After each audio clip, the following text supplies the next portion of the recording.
You are listening to Missed Apex Podcast. We live F1.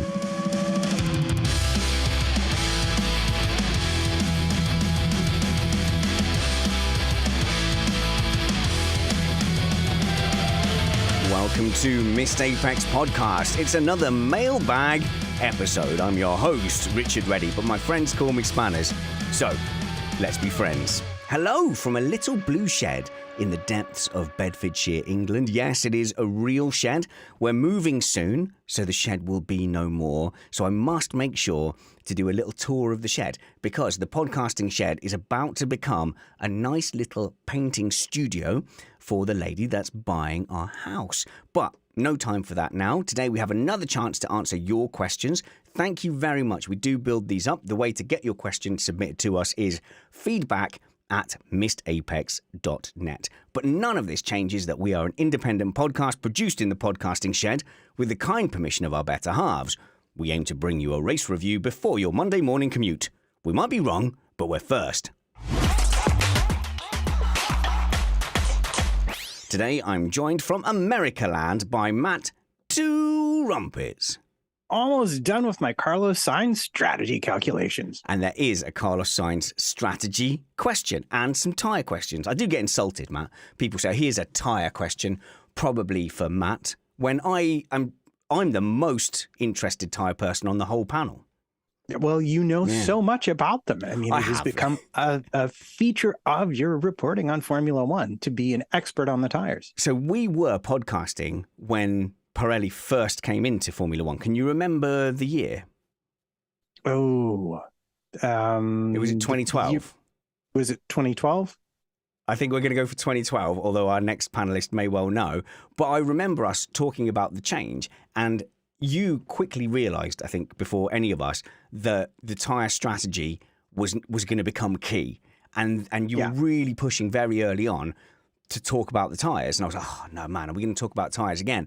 But before that, tyres were not a dominant factor in how you would discuss the race. Yes, we knew Schumacher had specially bespoke Bridgestones and then loads of other people had Michelins, but it wasn't fundamental to the sport in the way it is now.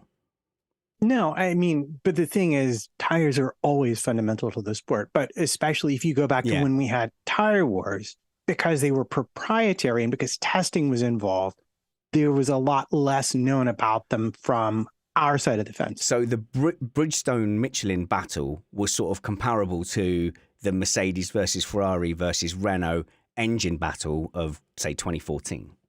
Yeah, exactly. It made it very hard to tease out what was an issue because the tires were being essentially, they were bespoke tires for the teams that could afford to spend to have them developed for them, which is, you know, a thing that Ferrari was often accused of having an advantage with frequently when they weren't racing at Indianapolis, I believe. Correctly accused of having an advantage with, in my opinion, allegedly. There we go. Lawyers satisfied.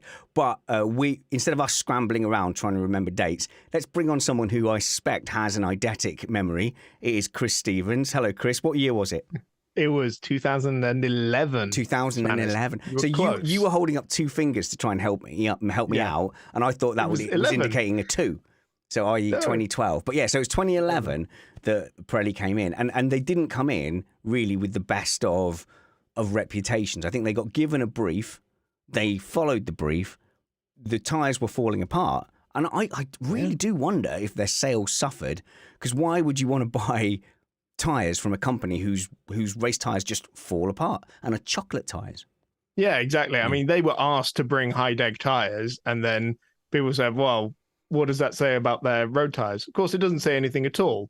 If they're making tyres that can withstand the pressures of a Formula One car, then you can pretty much, rest easy on their road tyres being substantial enough for you. Yeah, it's like there's never been an issue that they couldn't make those tyres last. Yeah. Of course they can if they wanted to. Yeah, of course. I mean, I would still argue that Michelin is probably the best global manufacturer of tires, and that's why they have like the most motorsport contracts. And you would have people like Goodyear, Bridgestone, and Pirelli in the mix there as well. Okay, well, speaking of contracts, I've got a question to ask you, Chris. Are you ready for my question? Yeah, go ahead. I like Chris, questions. So next weekend is the Hungarian Grand Prix. And as you know, here at Missed Apex, we do a race review show on a Sunday, ready for your Monday morning commute. I have heard about this, yeah. Chris Stevens, would you please come and join our panel for that race review? I'm afraid I can't, Spanners. Why? This is outrageous. How dare you? What possible reason could you have for not joining our race review, Chris? Well, you see, there's this other motor racing event on. It's called the London E-Prix. I don't know if any of you guys have heard of Formula E or anything like that, but I'm going to be there commentating on it. Never heard of it. You're going to be doing the trackside commentary for the London E-Prix. Chris, you have been a fantastic commentator for the Missed Apex iRacing series, and it is amazing to see you get this recognition. It's not on any of the global feeds, but the people in the ground, in the stadium, will hear your commentary. That is a massive gig in all motorsport. It's a massive gig, actually. I know the person that does it in Formula One as well. A huge congratulations. I think this is a stepping stone on you being recognised for your ability to call a race and bring it to life. Thanks, man. And I don't know, I felt a bit cocky saying it like that, but honestly, since I got the news, I've been wandering around going, how has this happened? But and Matt tried to get me all teary-eyed right before we started the broadcast as well by telling me how proud he and Mrs. Trumpets are, which was a horrible maneuver to go for. But thanks guys, and thanks everyone who's tweeted me and sent me a message, and it's just Matt, of course we're proud of him. We had him on here as a 17-year-old dweeb. We've put the work in behind the ears, knowing nothing, couldn't even find the corner where he was supposed to meet me when he came to New York, and now look at him. Couldn't even have the mic facing the right direction or plug the right thing into the right desk. But of course, we feel a little bit of ownership from you, Chris, having had you on the show since you were a teenager. But if you want to hear Chris in action, go and check out Missed Apex Motorsport channel on YouTube, and you can see how you bring a race to life. Of course, stadium announcing, Chris, it's a little bit of a different beast. You will have to spend a significant amount of time. Will the person parked in the disabled space with the BMW that's on fire please come and move their car? Yeah, exactly. Please move it, or it will be moved for you, is the classic line. No, of course. It's very exciting, and you get to do a lot of top interviews as well within the E-Village. I think most of my stuff is going to be on the trackside commentary. I'll see when I get there what else would they want me to do. But it sounds like a really exciting package that we've put together, and I cannot thank Loudspeaker and my agent Gemma enough for helping with the opportunity. It's not an Oscar speech. Don't sit here thanking your agent. My goodness. This is the listener feedback episode of Missed Apex Podcast.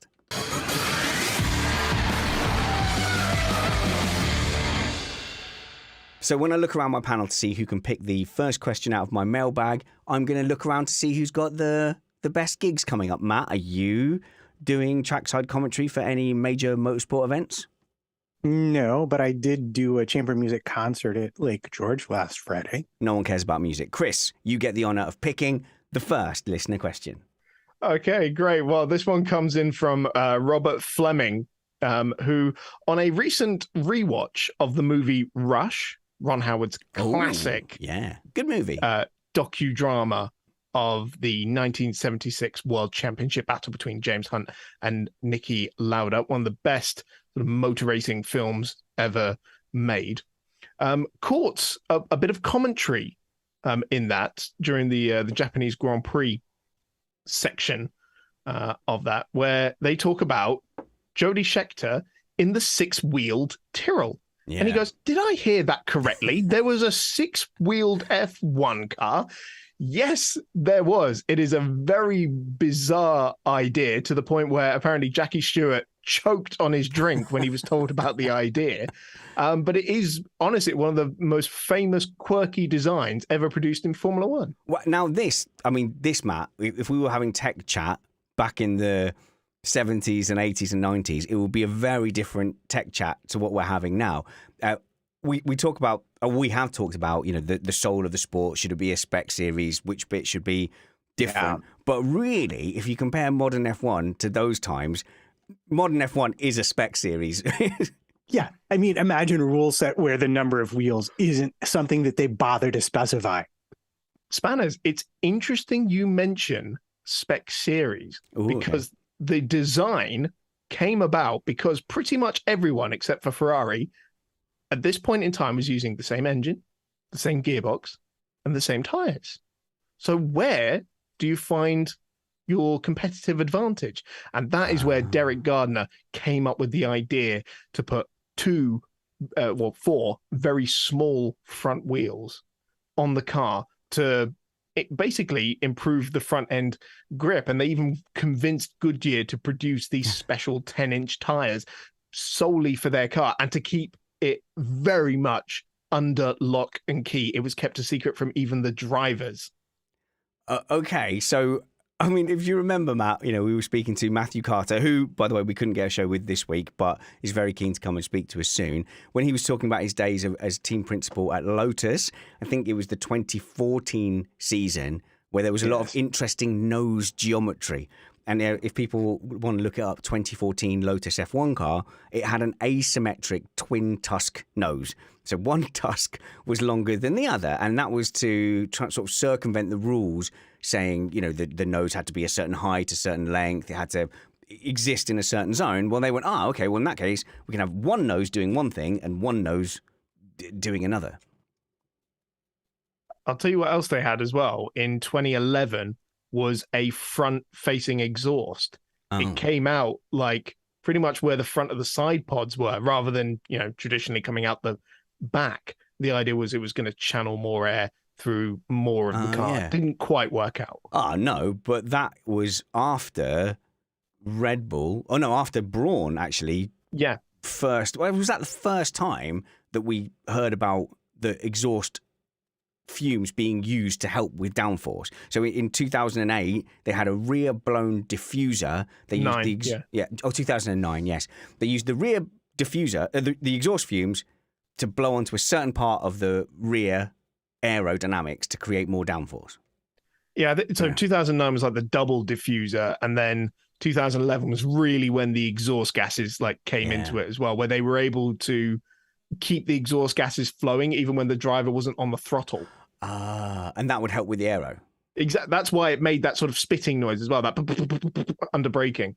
And it was a very, a very great idea that I'm sad we still don't have in Formula 1. Was that the exhaust fumes making that noise? Because, I suppose as you're braking, hang on, I'm having this. So when you're braking, wait, no, please let me guess to see if I can, because I know you know. Let me see if I can tease it out. So you're braking and slowing down, and therefore not using the gas to keep going, yet you are trying to keep the exhaust up. So do you end up with petrol in the exhaust that's unused? Does that create the pop?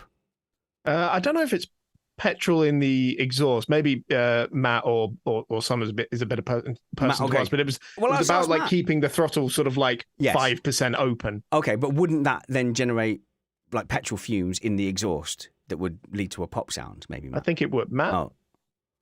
In general, when you have backfires, it's because you have unburned petroleum in your exhaust. And when it hits the hot exhaust, it goes bang, which is what petroleum likes to do at high temperature. Yeah, that's what it's designed to do. So in 2011, Lotus were trying to then use the exhaust, doing this thing where you're having constant exhaust fumes, but using it to create some kind of aero effect. Yeah, so pretty much everyone was doing it, but Lotus's exhaust came out of the front, which was very, very bizarre. It didn't quite have the intended effect. But this Tyrrell, it was so utterly groundbreaking, and it was actually incredibly competitive. It came about in the fourth round of that season and was very, very quick straight out the blocks. And it even got pole and led a 1-2 at the Swedish Grand Prix in only its fourth race. But the problem with it was not very good on the brakes. It wore through them quite quickly. And if you were on a bumpy circuit in particular, it would be incredibly difficult to brake. So the reason I mentioned the Lotus was you come up with something that different, like the twin tusks, or like McLaren with their their rear wings that was almost like a rib cage that was like brakes. It's either genius or there's a reason that no one else thought about it. So yeah, in all those cases, there's a reason no one else thought about it. Yeah, it's like when Nissan tried to do a front-wheel drive Le Mans car in 2015. Yeah. I think there's a reason why all racing cars are rear-wheel drive. Yeah. Pretty much. I think it's just a proven concept. But what killed off this car, unfortunately, aside from the sort of braking issues, it was you could sort of cope with it. But what really killed it off was the fact that Goodyear didn't develop the tires for it because they were bespoke and unique to that car. So everyone else's tires got developed all through the 76 season and through 77 as well. And Tyrrell's dedicated tires were not. And then eventually 6-wheel cars were banned in the early 80s. Okay, well, they look stupid, but I had... and it does look a little bit odd, doesn't it? Only a few people will understand this, but my first proper bike, after passing my proper bike test, that's right, I know I slate motorbike racing because it is witchcraft, but I was a biker when I was younger, was a Honda V-Twin 250. And the unique thing about this thing, apart from sounding like a tractor and only going about 80 miles an hour, was that the front wheel was only like 14 inches and the rear wheel was like a normal size. And it just was horrible for handling. So like a small front wheel, it was just so unforgiving.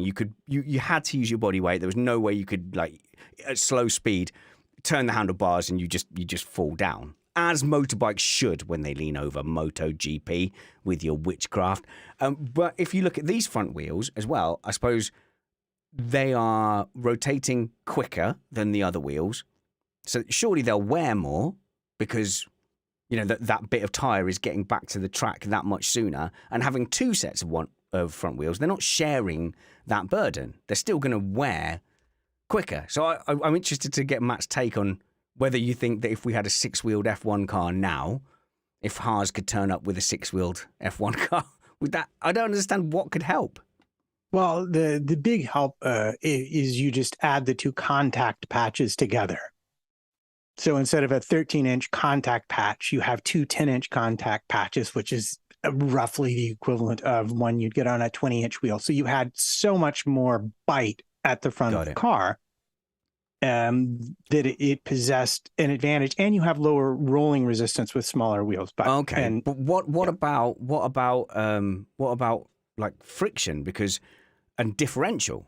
So if you've got 4 wheels turning, how do you make sure that they're not kind of fouling each other? Because they all must be wanting to turn at different speeds, or is that just passive? I guess it would be passive, maybe. I don't know if they ran a front differential that year, but I assume that it would not be a great thing. The rear wheels, I know they're powered. Would run the diff because they're powered, but it's not any different problem to have to solve. You just have one extra axle. Chunky Bumps that's a great name, by the way, in the live chat room, reminding me that actually various other teams tried their own version of a 6-wheel car, including Ferrari and Williams, but that was with 4 rear wheels, 4 driven rear wheels, rather than 2 at the front, 4 at the front. All right. Well, it's not caught on. They banned it. And I think this is what happens really in a completely open formula, is that someone comes up with an innovation and it's either so good that everyone copies it, or it's so good that it gets banned, isn't it? So, well, yeah. How is it different from, say, the invention of the front wing or the turbo? You know, it's either something that's going to revolutionize the automotive industry, which is what Formula One was in the 50s, 60s, 70s, and to an extent the 80s as well. And over the years, that kind of influence has been on I don't want to say smaller scale, but it's been less visible, you know, and a lot less in your face. But that's basically what it was. just the chat room, John M telling us since the wheels aren't driven, no diff is needed. They'll rotate the speed they need to get around the corner. It's one of those things that came out of my mouth, and as I was saying it, I came up with a solution. I was like, thank you very much, chat room. You're always saving us there. And Marky made a comment about the noise. The noise was the engine emitting exhaust while the throttle was off. The cold blown diffuser literally uses the cylinder as a pump, not as effective, but the other way had been banned. Well, that was in the same sort of era where they were cutting cylinders in low-speed corners to help with traction and fuel efficiency as well. And Renault were the kings of that, which is part of the reason why Red Bull was so successful in that era. Okay, so that's like a V10, and they were like... V8 back then. V8. So it was the V8 that would go down to 4 cylinders. So you just go, right, just cut half the engine off in a slow-speed corner and then get it fired back up again, just using the momentum of the car in gear, I suppose. Yeah. Okay. All right. My Honda VT250 used to just do that all by itself. There we go. Not by design, though. Well, I'm sure it was down to one cylinder at certain points. Okay, that's really fascinating. I think this is about the soul of Formula One. Brad Philpott said on a recent Twitter space of mine, he said, "Let's just make it a spec series." He said the thing that interests everyone about F1 is the drivers, so why not just make it a spec series? To me, as a something year F1 fan, I think I've always enjoyed the competition, but I think as aero has become more and more important, I think I've enjoyed the tech battles less and less because it's invisible. And I don't know what has happened to Formula One, that the aerodynamicist department seemed to have this chokehold almost on Formula One, where you couldn't even try one season where you go, okay, let's take the front and rear wings off. Let's see who does the best. You could never do that because there's such an ingrained aerodynamic philosophy in F1. I mean, I think that's a great idea if you want to just stifle innovation to make it a spec series.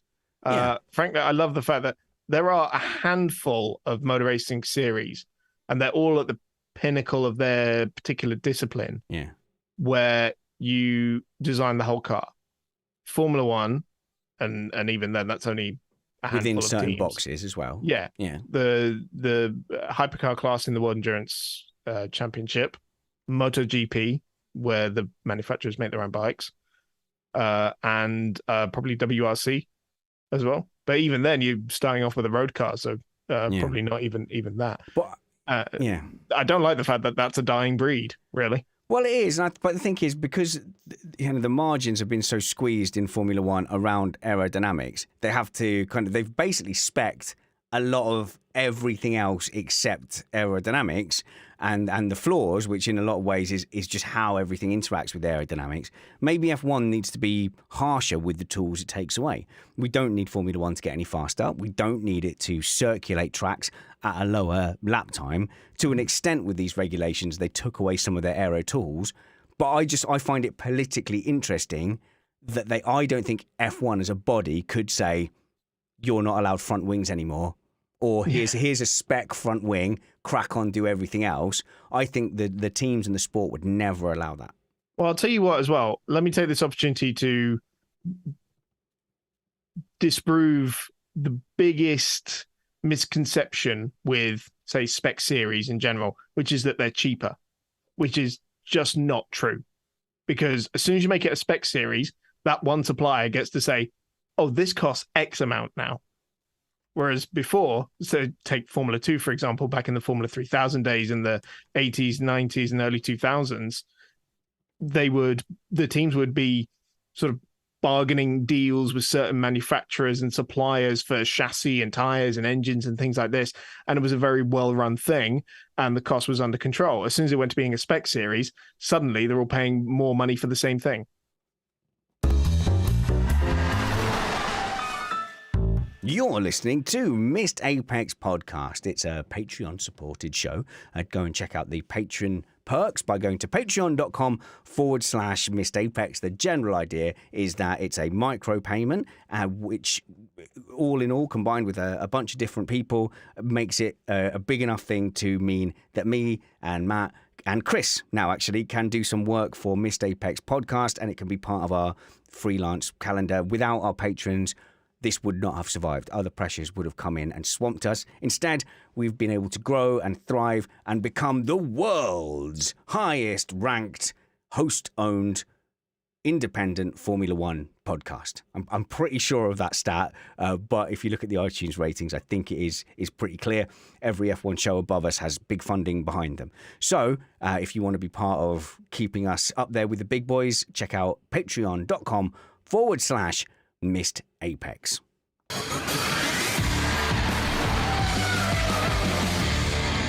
All right, Matt, have you had a little delve into our listener mailbag? I have indeed, although this particular question comes to us from the Twitters and is from our friend Luke Loduc. And he asks, what miles per gallon does this generation of Formula One cars achieve? Yeah. And so without getting into the cost of filling things up, because that appears to change on a daily basis, I have a brief and entertaining overview. Brilliant. Yeah, and I think, this kind of stuff is relevant because whether we like it or not, Formula One feels, or it appears to feel, a pressure to be road relevant, to talk about, to lead technologies in the automotive industry. And while some of us could kind of go, well, what's that got to do with just 20 cars racing around, in a circle? I can't see the pinnacle of motorsport ever really existing in a bubble like that without engaging with the broader automotive world. Yeah, and this really gets to the heart of the 2014 regulations where we added the MGUH and the MGUK. So looking back, once upon a time, Formula One was a wild west of regulations, and they measured their fuel in the liters, which I think is probably what you do over there now. We use gallons over here, but it's the same thing. It's a volume measurement. And in 86, you were allowed a maximum fuel load of 195 liters, which was dropped to 155 liters in 88. And it stayed more or less there until I think the late 90s when they switched to measuring by weight, because as it turns out, if you play games with the temperatures and the pressures, that you can get more fuel into the same volume if you try hard. And this is something Formula One teams remarkably discovered on their own. So it was set at 140 kilograms until the 2014 regulations, where it got changed to 100 kilograms. Okay. And think about the increase in efficiency, because the length of the Grand Prix did not change. And suddenly we're 40 kilograms less to achieve the same distance at the same speed. Okay, there's not going to be a test on those figures, is there? Because what's the gist of this? Is that it's got better, presumably. Massively better. I mean, imagine if suddenly it's more than 40%. It's like 30 something, 35, 36% improvement in fuel efficiency. And since all internal combustion engines are indeed thermal engines, we're seeing over 50% efficiency versus in the low 30s for a standard internal combustion engine only. But to answer the actual question, in the least amount of time I've ever taken to get to it, if we assume 100 kilogram fuel load and a 306 kilometer race, you're talking about 3.06 kilometers per kilogram, which works out to be about 7.5 miles per gallon if you assume a kilogram and a liter are the same, which they are at certain temperatures and pressures. Just going to say it. Yes, you can tweet me exactly how wrong I am at temperature X and pressure Y, but we're just going for the standard. I just need to be very clear. It's at MattPT55, no other handle. Okay. Yeah, you just go right ahead and hit up at Spanners Ready on Twitter and tell them how wrong I was. Chris. If we're at 95 kilograms, that goes up to 3.22, and they've increased the fuel because the weight has gone up. We're up to 115, but teams rarely run that amount of fuel. So even if we assume they're close to that at 110 kilograms, that's 2.78 per liter or 6.95 miles per gallon. So your answer is roughly, between 7-8 miles per gallon. If my guess is to the average amount of fuel being used is correct. And I know Chris is going to say, oh no, they use way less. They use way we don't. Yeah, but I had to make some assumptions. Sorry, who asked the question? Who asked the question? That again would be our friend Luke Loduc on Twitter. Not my friend, Luke. You and me, we've fallen out. Chris. So it sounds like a horrendous number, doesn't it? 7.5 miles to the gallon.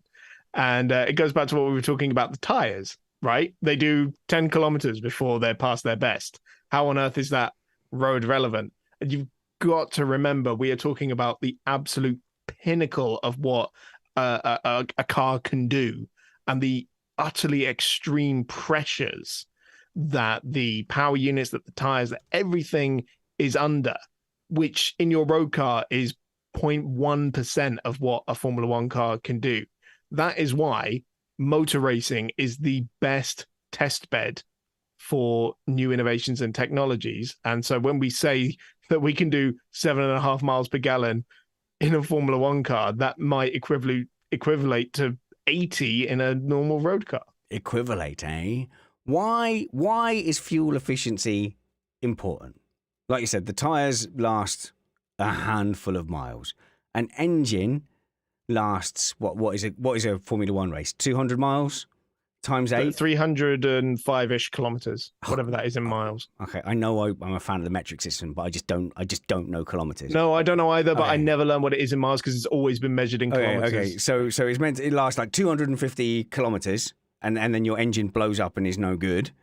Why are we thriving for fuel efficiency in motorsport? Why is everything else allowed to wear out way quicker than it would in your road car, but we have to somehow be fuel efficient? Wait, hang on. I'm not sure I agree with that, because the engines have to last longer and longer and longer. Yeah, we used to have 8 engines per season. Now we have 3. 8 races.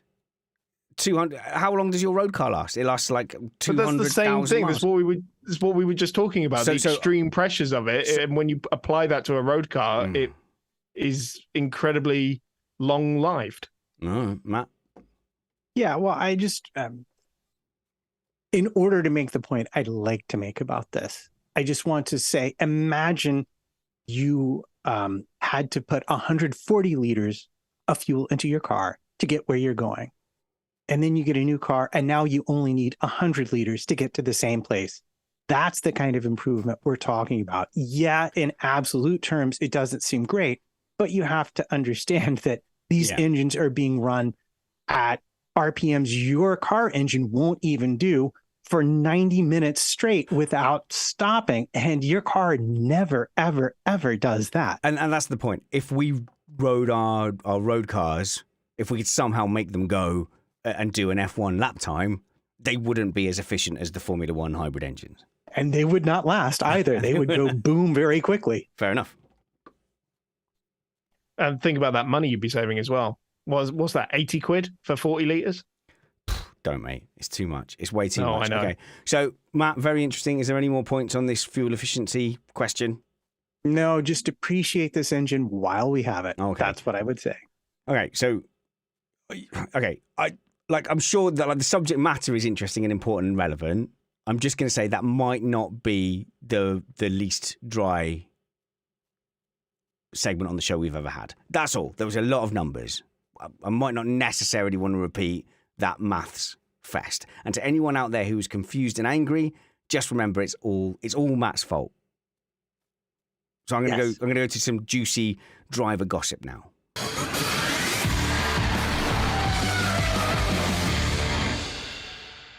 More than anything, it made me sleepy, not because I was bored. It was just that I was having to use too much brain power to keep up.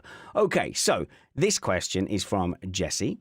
And this is a really interesting question for older F1 fans who take a lot of stuff for granted. But we do have to remember there's a lot of newer fans here who are finding F1 and the personalities involved in their current state. So Jesse says, new F1 fan here.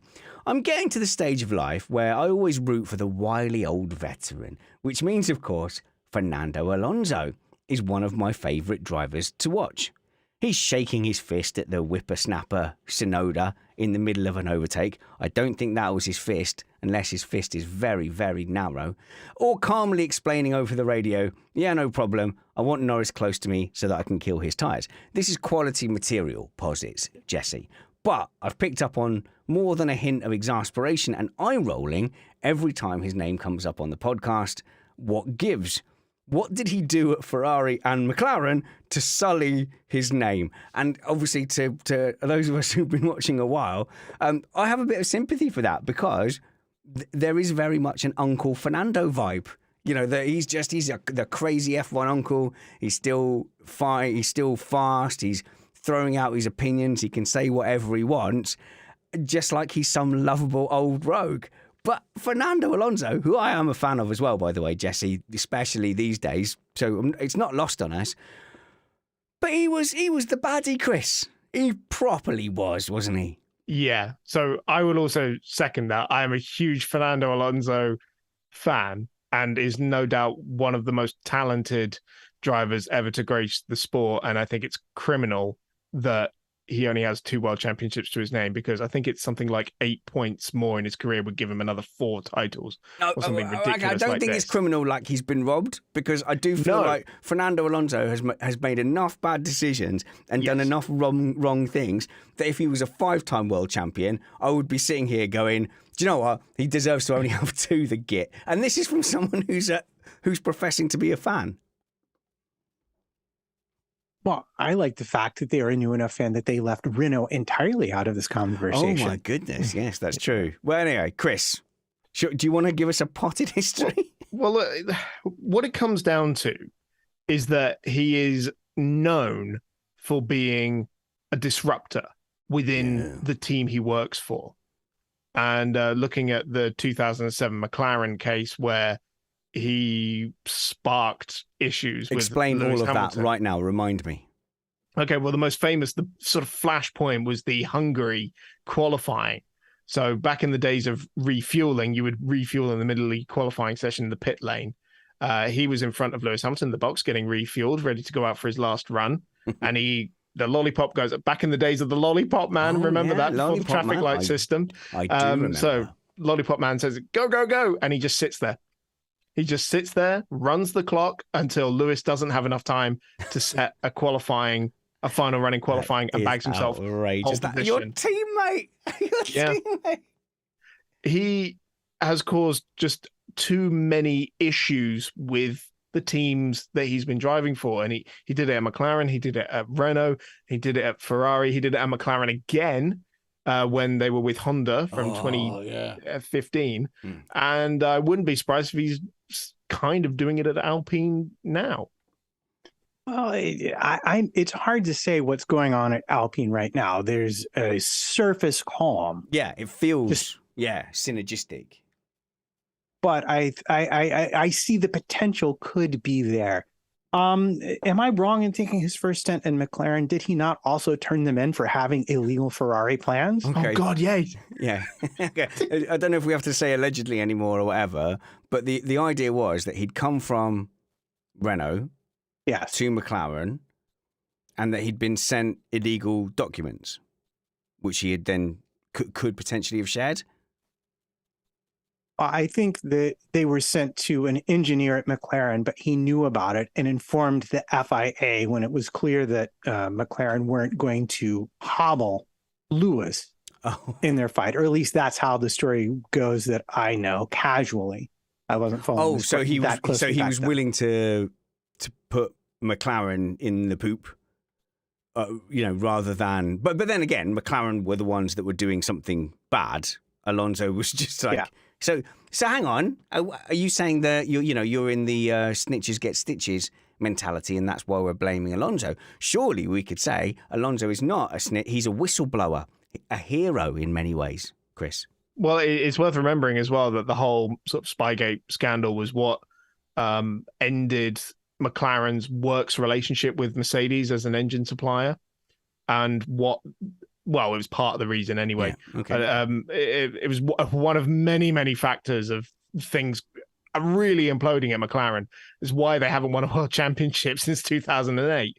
But that's eventually what led to Mercedes having their own team in Formula One, and rather than just being with McLaren. So Maria has said what I was trying to spit out as well, but they said, wasn't it the Ferrari's papers? And that was in my head as well. And then went, oh, hang on a minute.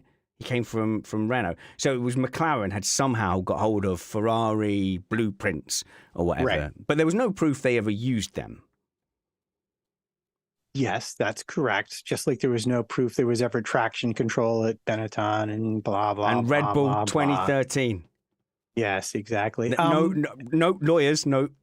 That was following Matt saying there was no proof of those things. And then I added another thing there was also no proof of.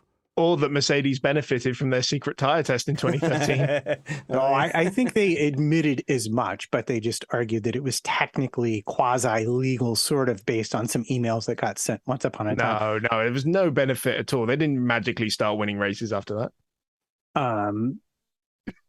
Sorry, I feel like I distracted you from your point. I was going to make a different point, but no, they when the current next generation of tires came out, they were suddenly their rear tires stopped melting. Because they were fantastically quick in qualifying, weren't they? Yeah. They would lock out the front row and then be 16th after 5 laps. Yeah, they'd be very quick for about 3 laps, and their tires would melt, and that would be the end of their race. And it's always interesting to look at Lotus performance in light of the fact that Lotus gave Pirelli their only test bed in Formula One for some years. Mm. And then magically, they always did really well with their tires. I mean, there's a certain amount of tire development, and if you've given them your car, well, you're going to kind of benefit from that. Anyway.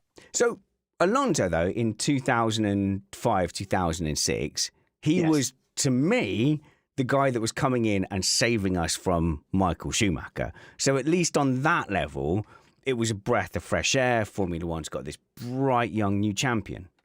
Yeah, and he had that amazing pass around the outside of 130. Was it the outside of 130R at Suzuka? And he just absolutely took it to Schumacher, and it was amazing. Yeah. Right up until the time they started crashing cars for him to win races.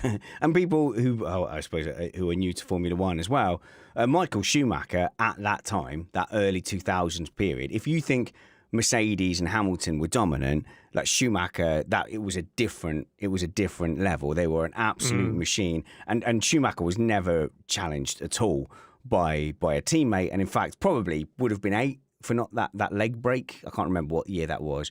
Was it 2000? In 99. Was it 99? Was it? Yeah. So he broke his leg. Irvine came in and should have won the title, but Irvine is no Schumacher. Yeah, but there's also controversy around that Ferrari didn't want someone other than their champion to win that championship. But anyway, so Schumacher was all powerful, all dominant, and there was no doubt at the time either that he was a dominant force in Formula One driver sphere. So people will say of Lewis Hamilton's championships, he always had the best car. Other drivers could have done the same, and I think it's fair to say Lewis Hamilton has aided in development of cars. B was also a phenomenon, but it's also fair to say that Lewis Hamilton had better drivers around him than Michael Schumacher did. Michael Schumacher truly emerged as a brand new force, a brand new type of driver. So that's when we say you have to imagine the domination of the Schumacher era, he was a truly different type of driver. For me, Schumacher's arrival in 92 marked the era where the professional racing driver was kind of born. I think even up until the 80s, it was becoming more pro and there was better preparation for the drivers coming up through the junior formula. But 92, when Schumacher came in, marked, the start of something new about what a successful Formula One driver had to be. And I think Lewis Hamilton in the same ways raised that bar. And this is it. And then the generation of drivers that came through had to be at least Michael Schumacher level. So Alonso, Lewis Hamilton, Raikkonen, all those guys came through in the shadow of probably those guys watched Michael Schumacher and saw that's the level of physical athlete you have to be now to be a Formula One driver. Just to touch upon what you said about never being challenged, there were some close battles that he had. Obviously, 2000 was another with teammates. Close teammates. One with, I specifically meant teammates. But it was always it was either from Mika Hakkinen and a McLaren or Kimi Räikkönen a McLaren or people in the Montoya, it was in the Williams in 03 as well. But just to go back to Alonso real quick. And actually, Maria's and that's why. Sorry, yes, you're right. You're right here to bring it back to Alonso. But what I was trying to paint the picture of was how much of a relief Alonso was to come in and go, "Oh, it's over, thank goodness." And massively popular as well because Formula One in Spain was not a really big thing. There was no big Spanish racing drivers before Fernando Alonso came around, and obviously now we have got Carlos Sainz Jr. kind of carrying on that mantle, as it were. But I think the other thing that sours Fernando Alonso a little bit is the 2008 crash gate. And he will deny to this day that he knew anything about it. But I don't think you're going to convince. Quick primer. What happened? So in that race, Renault told Nelson Piquet Jr. to deliberately crash his car in Singapore to bring out a safety car, which brought Fernando Alonso to the lead of the race. And when he qualified like 16th or something, like ridiculous. And that crash helped him win the race. And also lie about it afterwards. It wasn't until 12 months later, because Piquet's reward for that was getting another contract for the following year. When they suddenly terminated his contract halfway through the season, he went and blew the whistle. Ooh. And let's be really clear, they pitted Alonso at a very strange time. Yeah. And he had just come out on fresh tires, and like the very next lap was the Piquet crash. So everybody else came into the pits, which left him basically leading the race. And that was the same race where when Massa drove off with the fuel line still attached and ruined his chance, I believe, at the championship. Yeah. And it's worth reminding people as well, that was in an era where they would close the pit lane exit as well, and you would sort of queue up when the safety car was coming around. So kind of stopping under safety car didn't mean the same thing it does now. Oh, so that was my question, because if that had happened now and he'd pitted early, then there'd been a safety car. That would be a disaster, because everybody else would get a very cheap pit stop. So back then, and this is something that I had completely lost through the annals of time, the pit lane would close for a safety car, so you couldn't pit. So no, you could, but you would have to queue at it was the exit that was closed. Oh, so my goodness! You would have to stop so and wait for the queue to come round. And then so you would get automatically put at the back. So you could have fresh tyres, but you'd be behind everyone else that hadn't pitted. Yeah, there was another reason Felipe Massa lost the World Championship that year, and that's because he left the pit lane on a red light in Canada. There were loads of people who got disqualified for that day. I can't remember why, but it was caught out a lot of people that day. Yeah, and he got robbed by Glock deliberately just moving out of the way for him. Yeah, slowing down for Lewis. Yeah, no, that's obviously a rubbish conspiracy theory. It was a crazy season because Lewis Hamilton also got didn't he get disqualified or got a massive penalty for not yielding for Spa? Yeah, basically Raikkonen, he was accused of overtaking Raikkonen illegally, so he gave the place back, but then immediately retook the place. And then I can't remember what the punishment was, but he got dropped to third with a time penalty rather than winning the race, which seems ridiculous because Raikkonen crashed out like the following lap as well. But in all this nostalgia, again, Fernando Alonso isn't really complicit in that. There's no evidence, is there, that Fernando Alonso was involved in that plan to have a junior driver, deliberately crash into the pit lane to cause a safety car? Yeah, no evidence. Well, I mean, I think if I'm going to play the part of the prosecutor here, I don't think it's whether he was involved in the plot per se. Was it his idea? Did he originate it?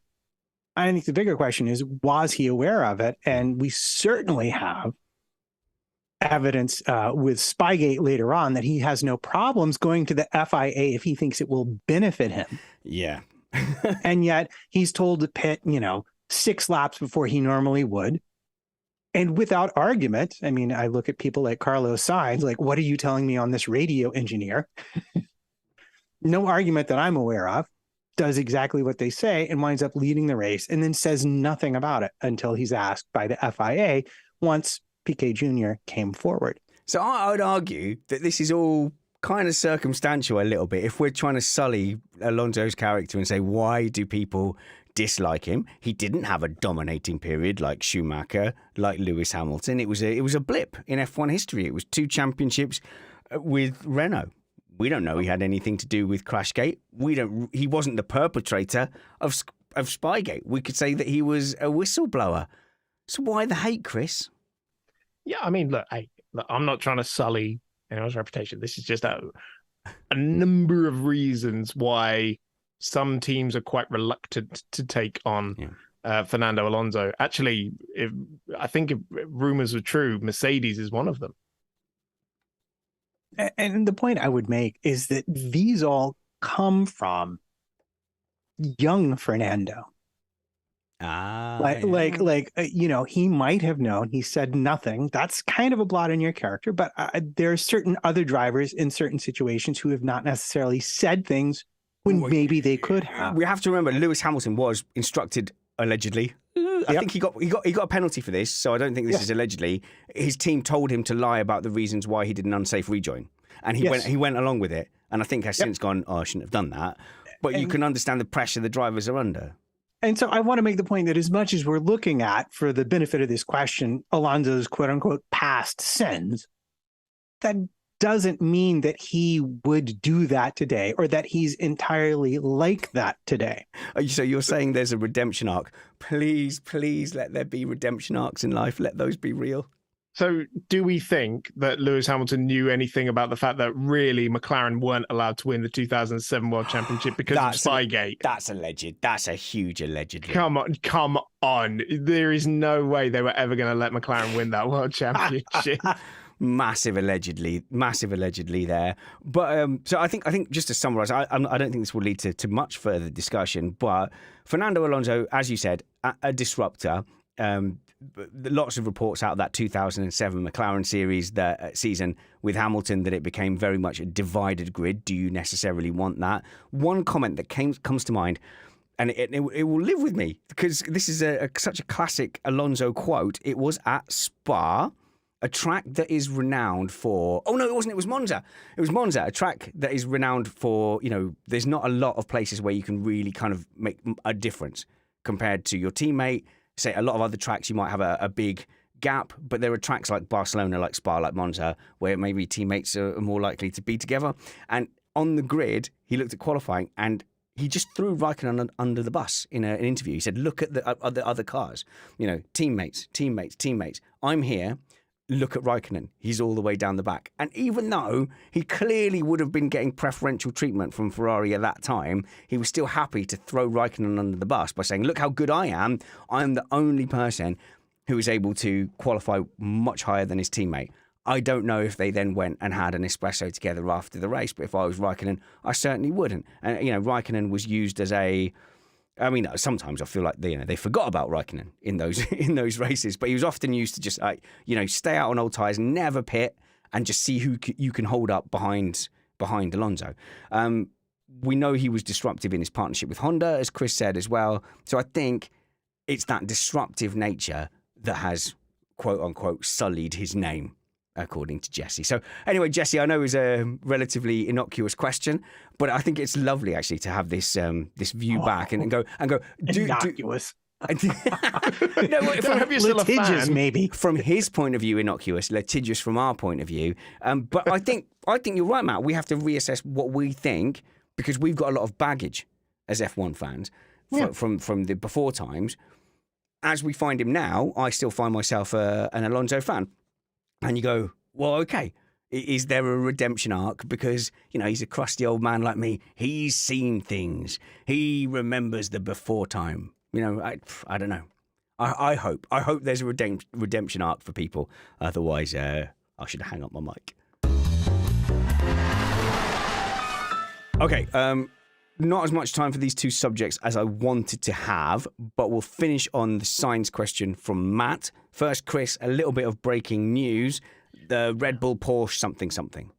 Yes, so the long-rumored collaboration between Red Bull and Porsche is set to be announced next week. There's been some documents that have been unveiled, basically because everything is going through the European Union. About 20 different countries have to sign off on this collaboration, and all the boxes have been ticked now, and that means we've got some documents we can actually publicly look at. And what it seems to be is a 10-year partnership between Red Bull and Porsche, where Porsche will buy a 50% stake in both the Grand Prix team and Red Bull Technologies, which is what's responsible for the power unit in Formula One.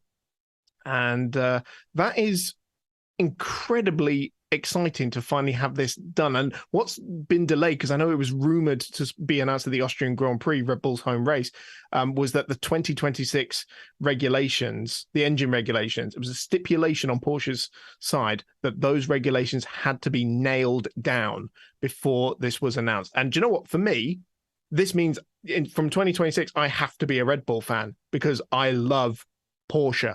Anyone who's seen me tweet about GT or endurance racing knows that I am a Porsche fanatic. Had nothing to do with who I've previously worked with, I swear. But yeah, I mean, I've got another team to root for. Wonderful. Yeah. And how is that going to look when Honda up and wanders off with all of its IP? I mean, and are we even sure Porsche will really, really, really show up? Because how many times have we been promised Audi or VW or Porsche will be a Formula One team, only for that not to really happen? Well, didn't Red Bull buy the Honda IP though? So therefore it will sort of get transferred to Porsche. I don't know the answer to that question. I'm pretty sure they did, because that's why Red Bull powered, what's it called? Red Bull powered trains. Yeah, RBBT is what sort of develops the powertrain. Now, I put develops in sort of quote marks because they put an engine freeze in. Yeah, well, I mean, but are they not still building the engine in Japan? And are we not hearing rumors that Honda might stick around as a power unit supplier? Well, yeah, I'm sure that's legally a bit messy. I would have to go back and double check who currently owns the IP for the power unit that Red Bull has in the back of its car at the moment. What interests me is, are they going to be building this engine, or are they going to be designing this engine? In other words, are they simply the tag Heuer in this? No. I think tag Heuer was just a way to avoid it being called a Renault, and was a bit of money. This is, full on buying half of the Red Bull's Grand Prix operations, whether it's designing or building or both, or how much the collaboration is going to be. I'm sure all those details will come at a later date. Yeah, and how sure are we that this is really going to happen? Well, they say it's going to be announced next week. So who says it's going to be announced next week? Oh, sorry. This was I'm sorry. I should have absolutely started this at the beginning. This is all on motorsport.com. And who's their source and who wrote it? Well, their source is based on the documents that I was talking about that came out of Morocco, I believe it was, because of this whole European Union, 20 countries having to sign off on it. No, only 52% of the countries have to sign off it, and then you can do whatever you want, no matter what the consequences are. I don't really understand the process, to be honest. Okay, it was a slight reference you might not have picked up. No, I'm very, very subtle. So is this technically still rumour? I mean, technically, yes, until it gets formally announced, but I'm pretty confident that this is happening. Okay, and how will it affect the operations of the team would be the next question, because 50%, what is that? That's a really odd number. 50%. All right, cool. Who makes the call? Do we still have to listen to interviews from bonkers elements of the Red Bull management saying wildly, inappropriately, culturally insensitive things about why their drivers might have performed poorly on a given Grand Prix? Well, although I will say, if it was tequila, that would explain. Helmut Marko is not going anywhere. Okay. But I think you'll start to see Porsche's involvement in Formula One from 2026, where they'll have, Porsche engineers in the garage, probably as, representatives. They'll talk to the media from the power unit point of view. And maybe even in the same way that, Honda had junior drivers coming up through the single-seater ranks that were basically Red Bull drivers, we might start seeing Porsche juniors. Oh, you flip-flopped between Porsche and Porsche. Pick a lane.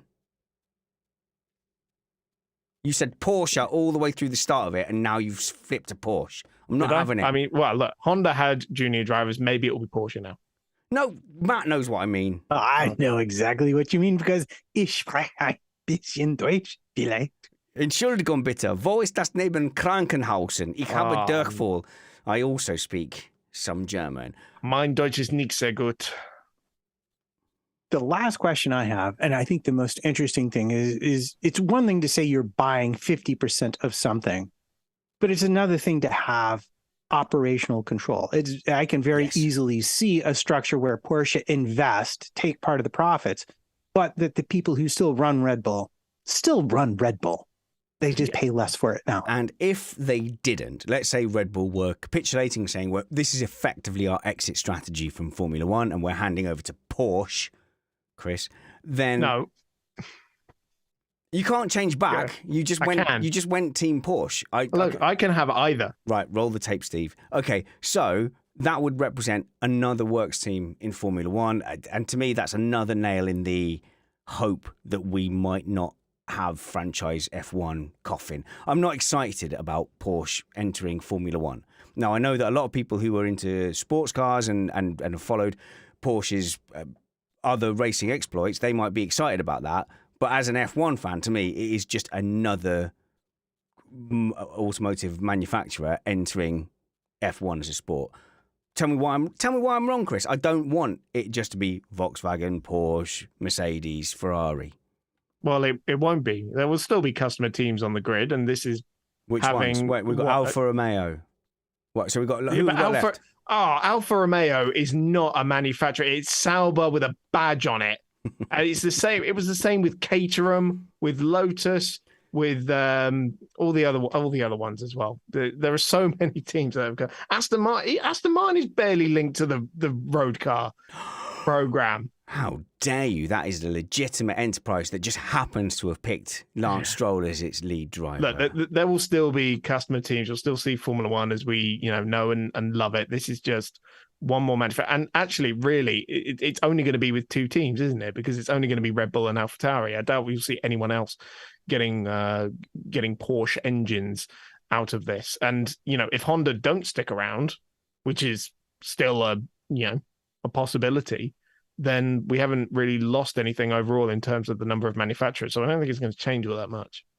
I think we've got time for another Matt story time, haven't we? Because Matt has picked out a question from our listener mailbag, feedback@missedapex.net. Now, Matt, this is another, I feel like it's going to be another information and number heavy question. I feel bad.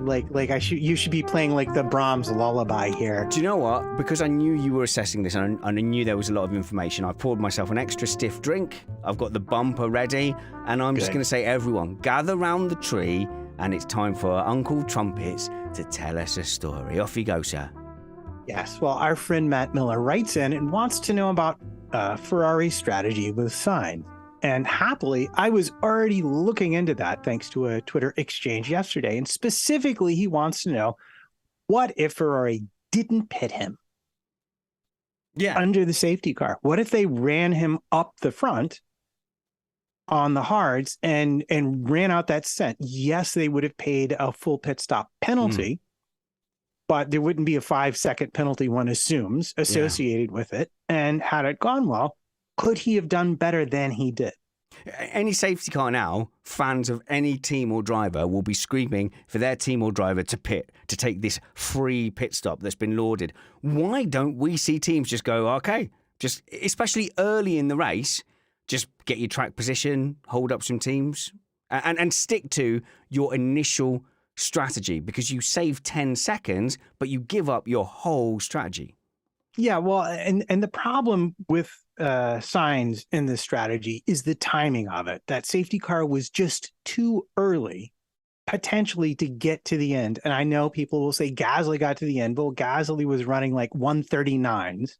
Yeah, Carlos is running 136s, 135s, and 137s. And that has a different effect on one's tires. I'm just going to say that.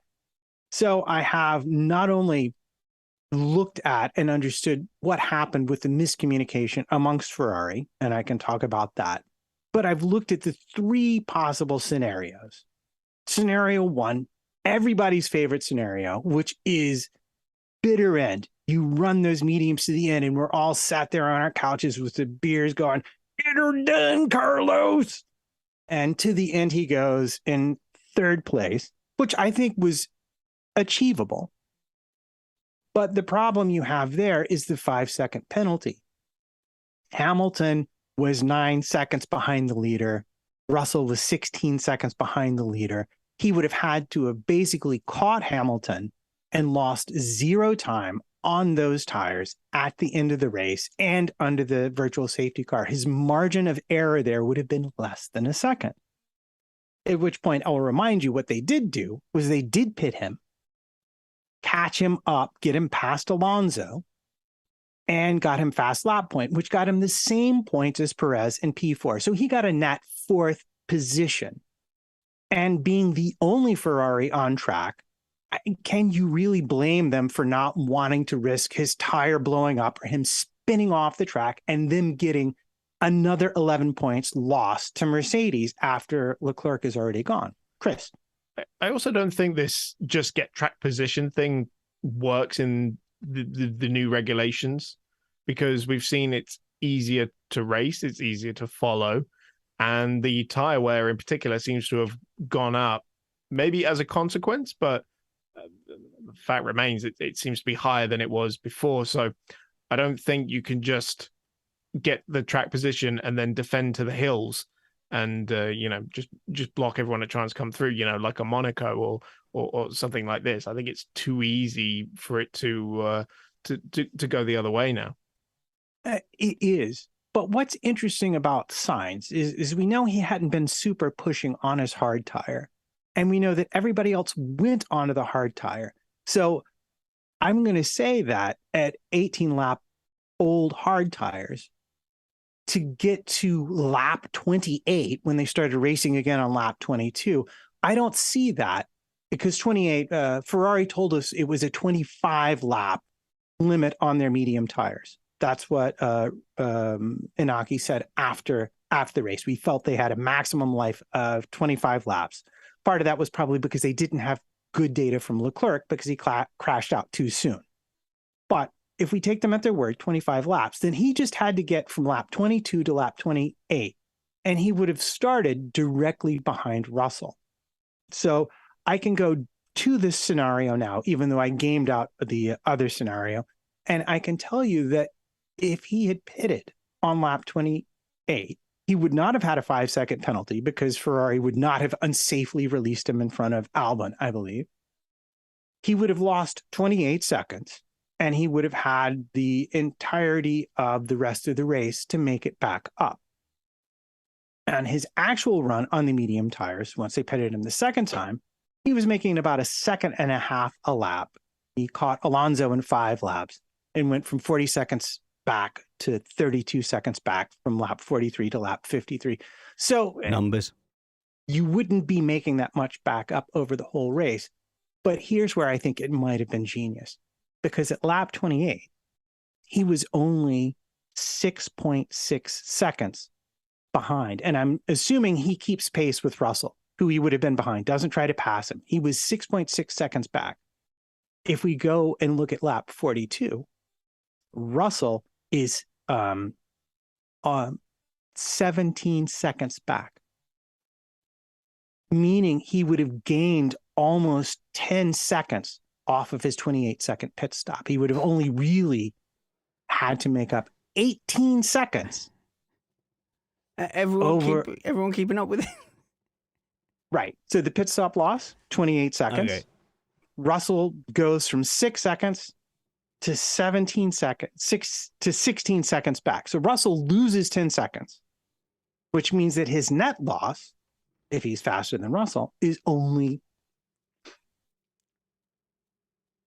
18 seconds. Okay. And he's got from lap 28 to the end of the race to make it up. Now, the downside to this is he would have literally come out behind Schumacher and had to pass everybody, including Perez, who it took him 6 laps to get round. Yeah. And Russell. All right, let me try one more time. I'm using as a proxy how far away Russell is from Verstappen. On lap 28, he's 6 seconds back. And I'm assuming Carlos, had he not pitted, would have stayed with Russell. Not passed anyone, not done anything fancy, but he would have been at that same place. At the end of the race, Russell is 16 seconds behind Verstappen, meaning Russell loses 10 seconds. Carlos, coming on new tires, wouldn't lose those 10 seconds. So Russell drives 10 seconds backwards.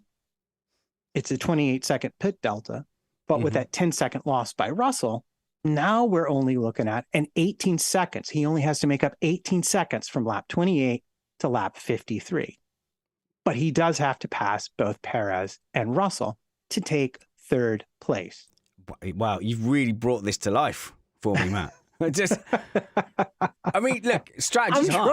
I'm trying. But I think this is like, strategy's hard. And Mike Caulfield, the ex-former Haas and Mercedes strategist, did a great segment for us on the magazine show a couple of weeks back. And actually, when that segment was finished, we stayed on the call with him for another 40 minutes. He showed us some little bits and bobs to show like the depth and breadth of the information that they have to look at.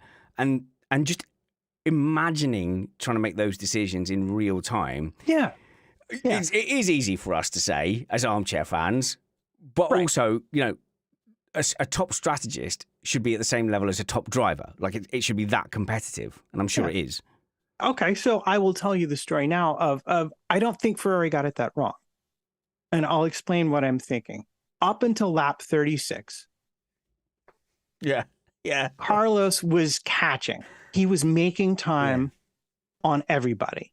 Lap 36, he gets inside DRS on Perez. And if you're going to ding Ferrari, this is the lap where you say he should have been brought in because he was stuck behind Perez. And he started losing time. In fact, he lost, I'm going to look at my numbers right now. He went from about 10 seconds back to 14 seconds back by the time he passed him. So he loses almost 4 seconds behind Perez from lap 36 to lap 42. And that would have been enough to help him. And those 4 seconds are almost the entirety of his penalty right there. Okay, but I do still think Ferrari got it a lot wrong. Right. Well, I mean, I'm saying if you brought him in lap 36, but there's a reason they didn't. Is because Carlos, once he passed Russell, they wanted to try and get him to the end on those tires. But he got stuck behind Perez, and Sainz was asking to be brought in because he was stuck behind Perez and knew he was losing time. So Ferrari sat down and they looked at the numbers, as strategists do, and they realized as long as we give him enough laps to catch Alonso, we can get him the same points as Perez. Seems like a win. Let's do it. And they had figured this out right before he passed Perez. And so they called him in because the audio was off a little bit on the TV. Okay. And once he was passed, Sainz was like, I want to stay out. Let's do another lap. But Ferrari were like, no, we have a much safer and easier way for you to get the same amount of points we think you're going to get because we don't think you'll stay 5 seconds ahead. Why don't you come in and get new tires? Matt, I want to thank you for all of that information. Sincerely, from the bottom of my heart, thank you for that information. And I know that there's a cult Matt Trumpets following out there. And I'm sure they appreciate it. No, a lot of research into that, a lot of good information, I'm sure. I followed all of it. So I now agree Ferrari did nothing wrong. I would agree with you. It's almost impossible to put across in words. Yeah. It looks much neater on a piece of paper, I promise.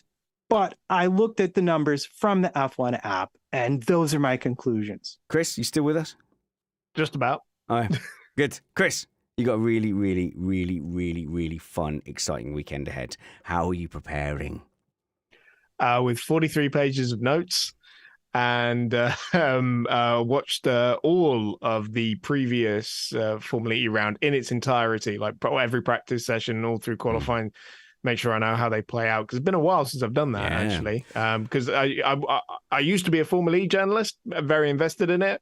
Then did PR for a team for a little bit, and since then I've not really been involved in it. So it's good to be back.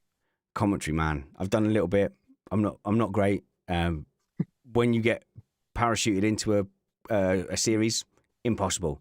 When you have the time and the knowledge to do research and to do your homework and watch tapes back, it's a joy. But if you don't do the work, you won't be able to express yourself. And we know that you always do the work. In fact, that is your only real talent. That's not an insult. That's not an insult. Work is your talent. This is all your fault because that one time at Buckmore when we were karting, you just handed me a microphone and went, talk. Yeah, but the and I second did. time I handed you a dossier with all information from the driver. Yeah, exactly. Yeah, then we were prepared for it after Yeah. that. Once we realised, oh, he's actually quite good at this. So if you are trackside, obviously enjoy Chris Stevens' commentary, and I'm sure you'll do the odd clip and the odd photo. Go and follow Chris on Twitter at Chris on Racing. EJ says, my conclusion from what Matt is saying is that we should conquer Sweden again. EJ is a Dane. So you can basically draw your own conclusions from what Matt is saying, which is great. Matt is at MattPT55 on Twitter, and on Instagram is where you find out all your gigs and stuff that you do, which is cool. You seem like you've played in some very lovely locations recently. I have. I was very fortunate to go back to Lake George and play in the chapel that was designed by the same architect as Carnegie Hall, no less, from the 1850s. And I'm pleased to say as well, if you look at our social media, increasingly at Missed Apex F1 on Twitter, is being more and more slightly, managed, nudged and curated by Chris, who is a professional PR guy. So you might have noticed an uptick in the Missed Apex quality and a downtick in the amount of typos and me just going, oi, sod off turnip. So yeah, happy to. Well, I'm really happy to do it. It's nice. It's fun, creative, and hopefully you guys are enjoying the content. And you can follow me as well at Spanners Ready. We've got TikTok content increasing and growing, but also if you want to see just some of me knocking around in a not F1 way, I am trying to post more on Instagram, so you can follow me, Spanners Ready there. We will be back on Sunday at 8 p.m. for our Hungarian Grand Prix race review. But wherever we see you next, work hard, be kind, and have fun. This was Missed Apex Podcast.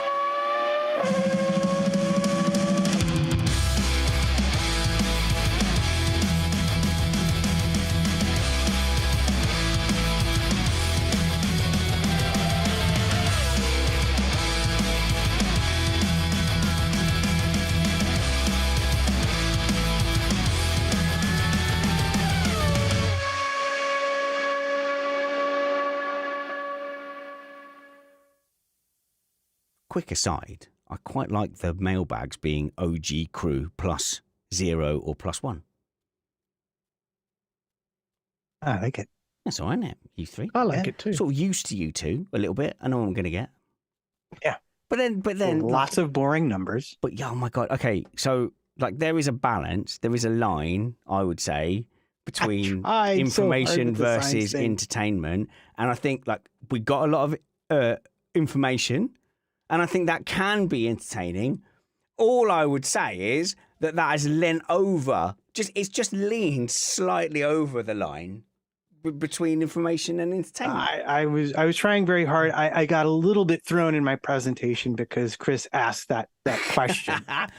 but we're still on the live stream, by the way. But I'm saying you can go the other way, where you can be very entertaining with very little information. So it's a hard balance. And I'm just because I slated you, not only with my words, but with my facial expressions that wouldn't have been on the stream, I don't want you to be discouraged because I'm a nice person and I wouldn't want to be viewed as discouraging. No, I'm not discouraged, but you're not wrong. This really belongs in an article.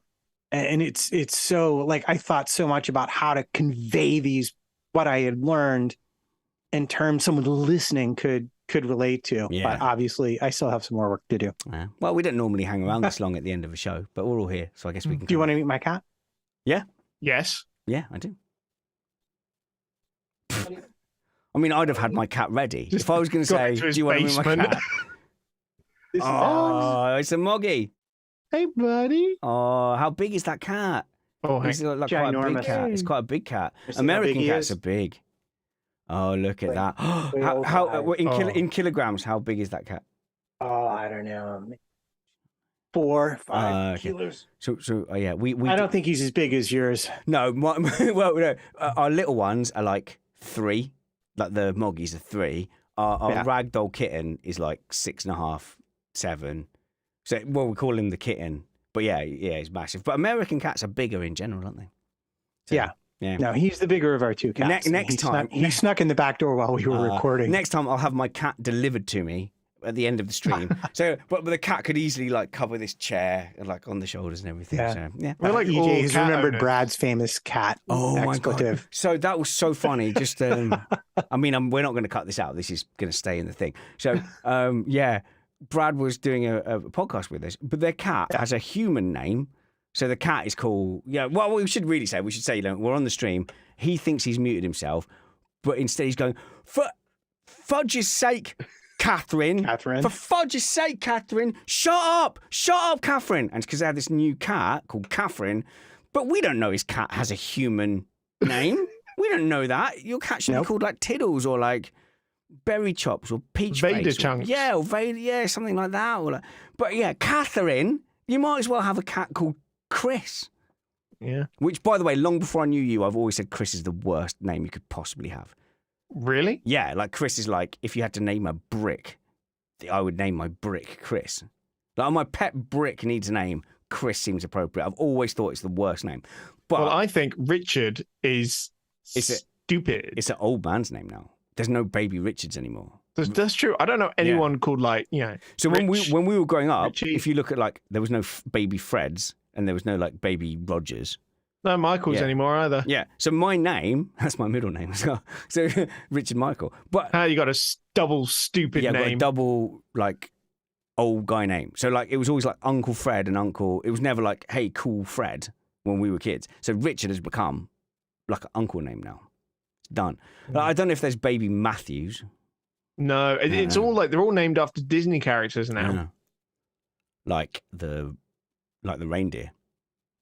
Anyway, yeah, I can't remember how we got to that. Anyway, yeah, so Brad is shouting like, "Oh, Catherine!" And for all the world, it's completely as if Brad is the kind of person who would speak in quite an abusive manner to his human fiance Partner, called Catherine, which nothing could be further from the truth at all. Like he's like beyond respectful as a human being, and also his fiance is far too formidable to ever speak to. No. Like they would. God, I would love to see him trying to stand up to. No, because if he'd done that, that would just be the last time that we saw Brad. But there was no way. Brad moved to Hawaii. There was no way to express. But Brad won the lottery and he's being transported to a magnificent island, not having his organs harvested. No, he's gone to live on a farm so that he can enjoy run around with the other pets. GT drivers, with the other aging GT drivers. But yeah, there was no way to convey in that moment that he wasn't just yelling at his human fiance called Catherine. But anyway, thanks for showing us your cat map. I'm going to press the button where we do genuinely go now, though. Bye. Bye. Hang on, here we go.